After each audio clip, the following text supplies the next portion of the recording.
صباح الخير واهلا بيكم في فيديو جديد. المبنى اللي ورايا ده قصر البرلمان الروماني، واللي يعتبر اكبر مبنى اداري في اوروبا.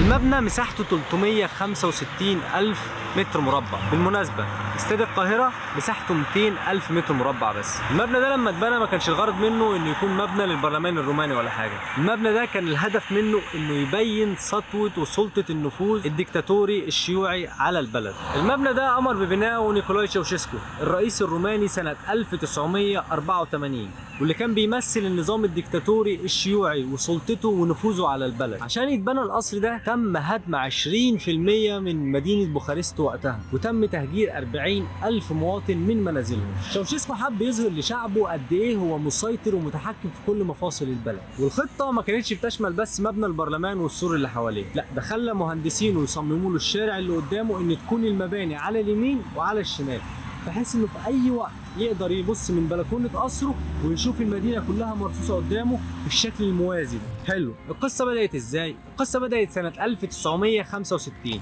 لما الحزب الشيوعي اختار نيكولاي تشاوشسكو انه يكون رئيس لرومانيا. ومن التاريخ ده رومانيا عاشت واحدة من أسوأ فتراتها على مر العصور. الشعب شاف ظلم وقمع كبير جدا في عهد تشاوشسكو، حصلت مجاعات كتيرة جدا في الأرياف، لكن أهل المدن كان حالهم أفضل شوية، كانوا بيقفوا طوابير طويلة جدا عشان السلع الأساسية زي الزيت والسكر والعيش وما إلى ذلك، وكانوا بيوهموهم في التلفزيون إن هم أفضل من دول تانية كتير. لحد ما في سنة 1984 تشاوشسكو قرار هيغير مصير رومانيا للأبد. قرر إنه يبني المبنى ده، وهو كان معجب جدا بمبنى البرلمان البريطاني وبقصر الإليزيه في فرنسا وبالبنتاجون الأمريكي، وبالفعل سخر كل موارد الدولة البشرية والمادية لبناء هذا القصر، واللي بيشمل 2800 غرفة، 70 صالة، 40 قاعة مؤتمرات، وفنادق وشقق فاخرة وكل ما تشتهي الأنفس لكبار الزوار. طبعا تم تجهيز المكان ده على أعلى مستوى، لدرجة إن في أنفاق مضادة للقنابل الذرية. الخبراء بيقولوا إن المبنى ده بيغرس في الأرض كل سنة بمعدل 6 ملم، وده بسبب وزنه الهائل. المبنى ده بيحتوي على 2 مليون طن رملة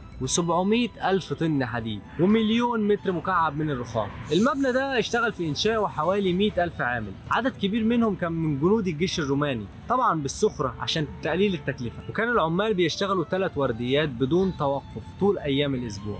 في وقتها كان تشاوشسكو بيأمر شعبه بربط الحزام، ولأن تشاوشسكو أمر مهندسينه بأن هم يعملوا له مزيج من أكتر من تراث معماري حول العالم، ده خلى المبنى يخرج بالشكل ده. كتير مهندسين النهارده بيوصفوا المبنى بأنه مسخ، مبنى بدون ملامح، مش واخد تراث معماري معين في شكله. من ضمن الحاجات الغريبة اللي كانت بتحصل وقتها هي إن الشعب ما كانش عنده أي فكرة إيه اللي بيحصل داخل الأسوار، لدرجة إنه يقال إن في سلم جوه اتهد 8 مرات لأنه ما كانش عاجب تشاوشسكو. في المرة التاسعة بعد ما استشار زوجته وافق عليه. ومن شدة التعتيم اللي كانت بتحصل وقتها أمر تشاوشسكو في فترة من الفترات بحبس 15 ألف عامل ومنعهم من التكلم مع عائلاتهم في الخارج، عشان محدش يقدر يعرف من الناس اللي بره ايه اللي بيدور داخل القصر. تشاوشسكو كان فاكر انه هيفضل يحكم لحد لما يموت، او على الاقل لحد لما يشوف القصر بتاعه مكتمل ويفرح بيه، القصر اللي فقر بلده عشان يبنيه. لكن لسوء حظه سنة 1989 قامت الثورة الرومانية، واللي بدأت من مدينة تيمشوارا وبالذات من الأقلية المجرية هناك،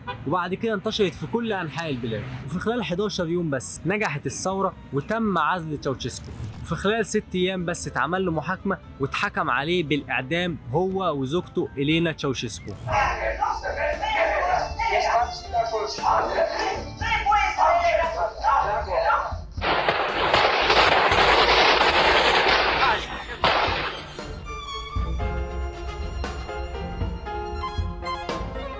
تم تحويل القصر من بعدها من مبنى بيمثل الديكتاتورية والشمولية والشيوعية وبيمجدها إلى مبنى مجلس الشعب اللي بقى بيمثل رمز للديمقراطية في رومانيا النهاردة.